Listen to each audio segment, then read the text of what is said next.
ನಮಸ್ಕಾರ ಸ್ನೇಹಿತರೆ. ಜೀವನದಲ್ಲಿ ಎಲ್ಲವೂ ಮುಗಿದು ಹೋಯಿತು ಎಂಬ ಭಾವನೆ ನಮಗೆ ಅದೆಷ್ಟೋ ಬಾರಿ ಬರುತ್ತದೆ. ಸೋಲು, ಅವಮಾನ, ಬಡತನ ಅಥವಾ ಪ್ರೀತಿಪಾತ್ರರ ಅಗಲಿಕೆ ಇವೆಲ್ಲವೂ ನಮ್ಮನ್ನು ಮಾನಸಿಕವಾಗಿ ಕುಂದಿಸಿಬಿಡುತ್ತವೆ.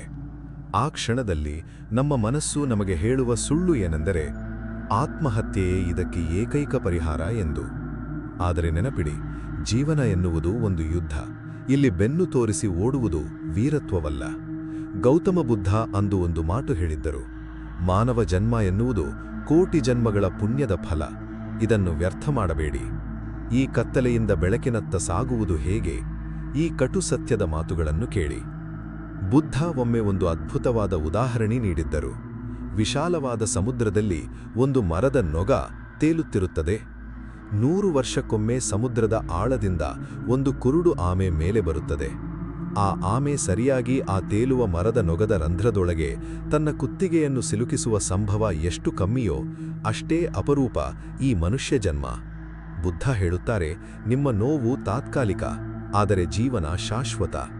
ಸಮಸ್ಯೆಗೆ ಸಾವು ಪರಿಹಾರವಲ್ಲ, ಏಕೆಂದರೆ ಸಾವು ಕೇವಲ ಶರೀರವನ್ನು ಕೊಲ್ಲುತ್ತದೆ, ಆದರೆ ನಿಮ್ಮ ಆತ್ಮದ ನೋವನ್ನಲ್ಲ. ನೀವು ಇವತ್ತು ಅನುಭವಿಸುತ್ತಿರುವ ಕತ್ತಲೆ ಸೂರ್ಯೋದಯಕ್ಕೂ ಮುನ್ನ ಇರುವ ಕತ್ತಲೆಯಷ್ಟೇ.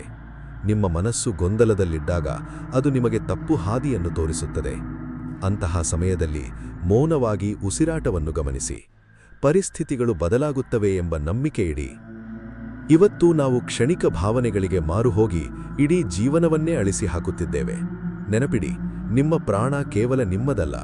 ನಿಮ್ಮನ್ನು ನಂಬಿರುವ ತಂದೆ ತಾಯಿ, ಸ್ನೇಹಿತರು ಮತ್ತು ನಿಮ್ಮಲ್ಲಿ ಅಡಗಿರುವ ಅದ್ಭುತ ಪ್ರತಿಭೆ ಇವೆಲ್ಲದರ ಕುತ್ತಿಗೆಯನ್ನು ನೀವು ಒಂದೇ ಕ್ಷಣದಲ್ಲಿ ಹಿಸುಕುತ್ತಿದ್ದೀರಿ. ಬುದ್ಧನ ಪ್ರಕಾರ ನಮ್ಮ ಜೀವನದ ಶಿಲ್ಪಿಗಳು ನಾವೇ. ಇವತ್ತು ನೀವು ಸೋತಿರಬಹುದು, ಆದರೆ ನಾಳೆಯ ವಿಜಯಕ್ಕೆ ಇಂದಿನ ಸೋಲೇ ಅಡಿಪಾಯ. ಯಾವುದೇ ಸಮಸ್ಯೆಯೂ ನಿಮ್ಮ ಜೀವನಕ್ಕಿಂತ ದೊಡ್ಡದಲ್ಲ. ನಿಮಗೆ ಕಷ್ಟವಾದಾಗ ಬೇರೆಯವರ ಸಹಾಯ ಕೇಳಲು ಮುಜುಗರ ಪಡಬೇಡಿ. ಒಬ್ಬ ಜ್ಞಾನಿ ಮನುಷ್ಯ ಕತ್ತಲೆಯನ್ನು ಕಂಡು ಹೆದರುವುದಿಲ್ಲ, ಬದಲಾಗಿ ಹಣತೆ ಹಚ್ಚಲು ಕಾದಿರುತ್ತಾನೆ. ನಿಮ್ಮ ಜೀವನದ ಹಣತೆಯನ್ನು ನೀವೇ ಆರಿಸಬೇಡಿ. ಈ ಕಟು ಸತ್ಯವನ್ನು ಅರಗಿಸಿಕೊಳ್ಳಿ. ಬದುಕುವುದು ಹೋರಾಟವೇ ಇರಬಹುದು, ಆದರೆ ಆ ಹೋರಾಟದಲ್ಲಿ ಒಂದು ಸೌಂದರ್ಯವಿದೆ. ಬುದ್ಧನ ಈ ಬೋಧನೆ ನಿಮ್ಮಲ್ಲಿ ಸಣ್ಣ ಭರವಸೆಯ ಕಿರಣ ಮೂಡಿಸಿದ್ದರೆ ದಯವಿಟ್ಟು ಬದುಕನ್ನು ಪ್ರೀತಿಸಿ. ನೀವು ಎಂದಾದರೂ ಇಂತಹ ಕಠಿಣ ಪರಿಸ್ಥಿತಿಯನ್ನು ಎದುರಿಸಿ ಗೆದ್ದಿದ್ದರೆ ನಿಮ್ಮ ಕಥೆಯನ್ನು ಕಾಮೆಂಟ್ ಮಾಡಿ ಇನ್ನೊಬ್ಬರಿಗೆ ಸ್ಫೂರ್ತಿಯಾಗಿ. ನೆನಪಿಡಿ, ನೀವು ಒಬ್ಬಂಟಿಯಲ್ಲ.